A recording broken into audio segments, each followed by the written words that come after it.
Hello there, good folks watching the daily vlog. Welcome to day 54. Wonderful start of the morning.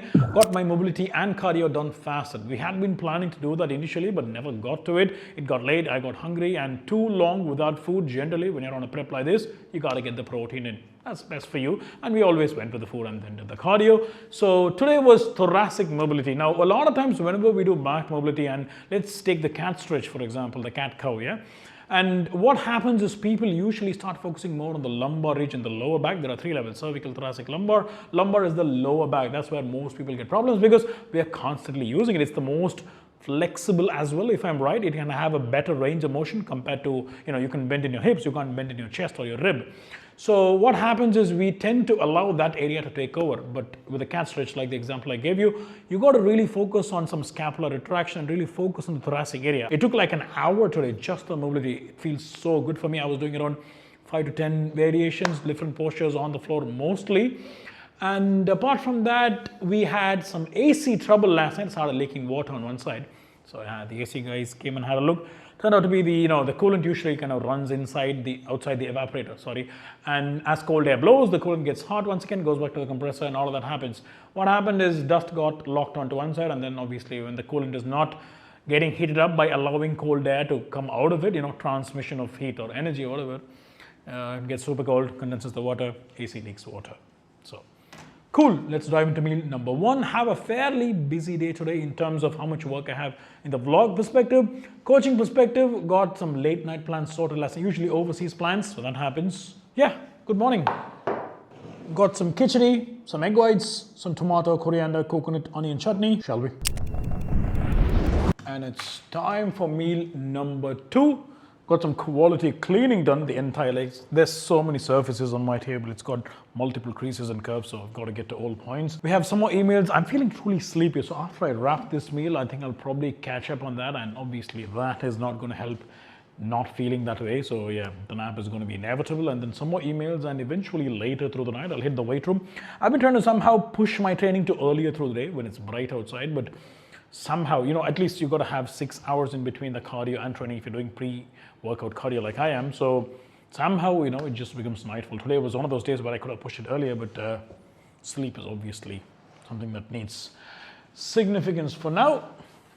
I want something, enjoy my meal. It's the same meal, by the way.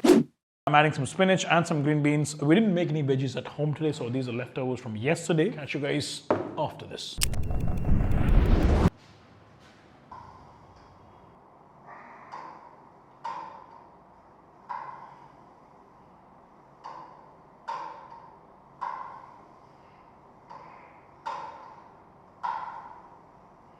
Clearly, I can see a huge difference as to when I'm doing the workout with just a basic usual warm-up, which is kind of enough in most scenarios, to now where I'm doing a dedicated mobility session every single day. I also do a small bit of that, like a small 10%, 20% of that, even before starting my actual workout in the evening. So the difference is day and night as to how I feel the hypertrophy creep into the back. Initially, of course, the lower back's recovery wasn't as close to completion as it is now. So we didn't have that affordability with the spinal flexion. Now that we do, feels pretty solid. As long as I can somehow squeeze in the time, I want to keep the mobility workouts in, because back in university days, I never used to worry about all of this. But as you grow up, time becomes something that needs to be judicially managed.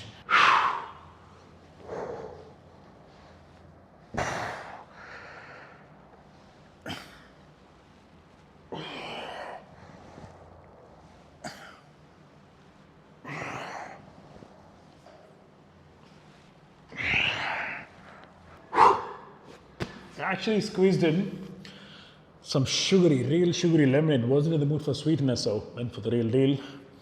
Also added some root. I think it's called, I don't know. The local name is Nannari. It's called Nannari Sarbat, yeah? I think it's Sarsaparilla in English. I don't remember. Apparently it has health benefits, but obviously I had it for the flavor and the sugariness earlier. Nice. As summer's creeping in, we'll probably crave more of that and need to make some space, some leeway into the diet for that enjoyment.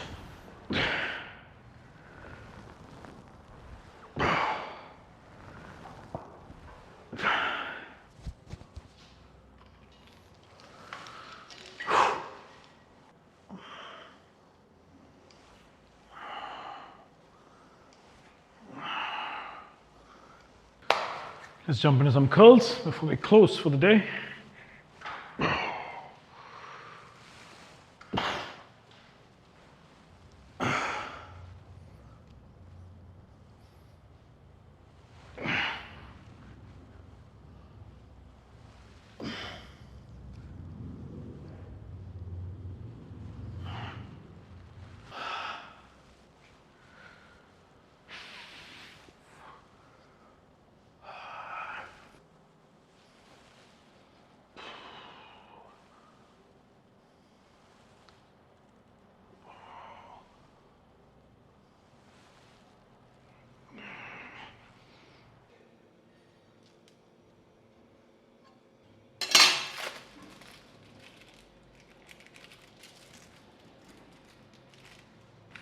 This meal actually reminds me a lot of my early bodybuilding days, especially after I had just moved back to India. Because obviously overseas dosa is not going to be a forte.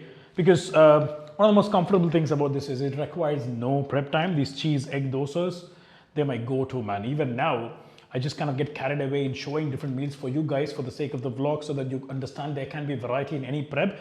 I tend to always go for a bit more complicated combinations, but this is just amazing. As long as someone's already made batter at home, you can just dive right in. So we got 2 cheese egg dosas, some chutney from the morning. I kind of split it into 2, made a large portion, and some egg whites scrambled with some groundnut oil. Gonna dive into that. Gonna really enjoy that and get probably a bit nostalgic with that. And I'll catch you guys nalik bakla.